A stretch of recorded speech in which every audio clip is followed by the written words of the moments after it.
Aujourd'hui, je sonne un coup de clairon pour convier la jeunesse haïtienne au grand combat de l'intelligence pour la lumière.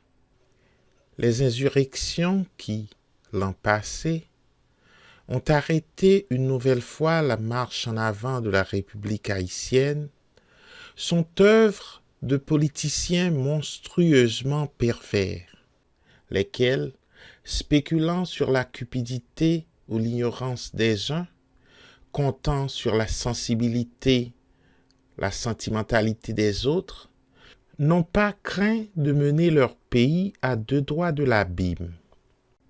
Si la jeunesse haïtienne avait mieux compris ses intérêts médiats et immédiats, ses devoirs envers la patrie, si une éducation hautement civique, fortement politique, vraiment pratique, éclairait, illuminait son cerveau, elle se serait levée en masse l'année dernière pour aller se mettre au service du gouvernement, pour aller l'aider à rétablir l'ordre, à redonner au pays la stabilité, la quiétude dont il avait besoin pour continuer de grandir.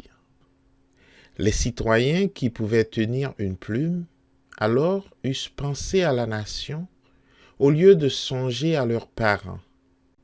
Ils n'eussent point eu peur de donner des conseils, de défendre leur patrie calomniée, vilipendée, menacée, et ceux qui ne sont devenus des hommes que parce que le paysan haïtien a prodigué son or pour les faire instruire, n'eussent point renié sa cause pour embrasser avec ostentation de platitude celle de ses exploiteurs et de ses diffamateurs.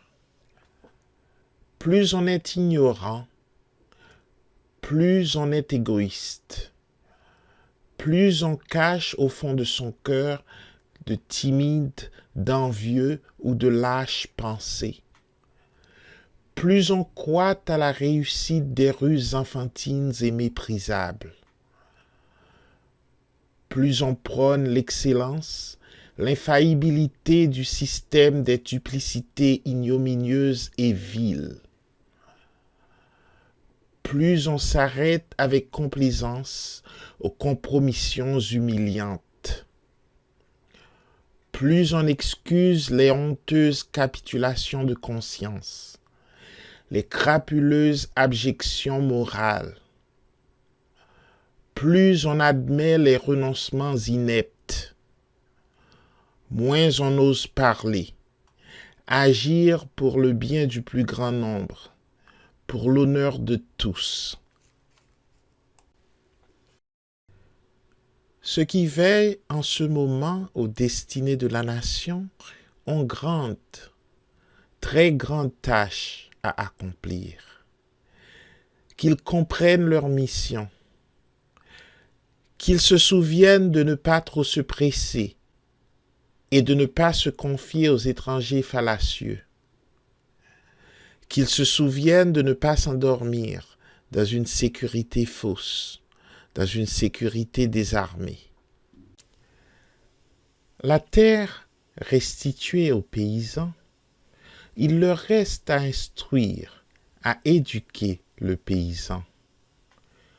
Le suffrage universel, sans l'instruction obligatoire, est en même temps une duperie et une arme à deux tranchants. Un immense malentendu et un instrument très dangereux entre les mains des partis politiques d'un même pays. Chaque électeur doit savoir dans quel but il vote en faveur du candidat qui lui demande son suffrage. Plus un pays est instruit, plus il est florissant. Plus la sécurité y est assurée, plus il grandit vite, plus il lit.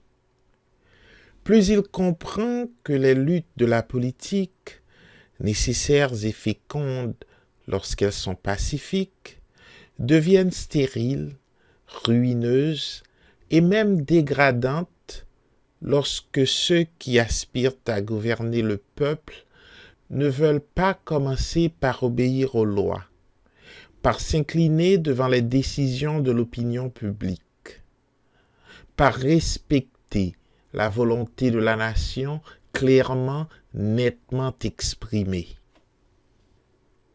Pour toutes ces raisons, l'instruction doit être généralisée, obligatoire.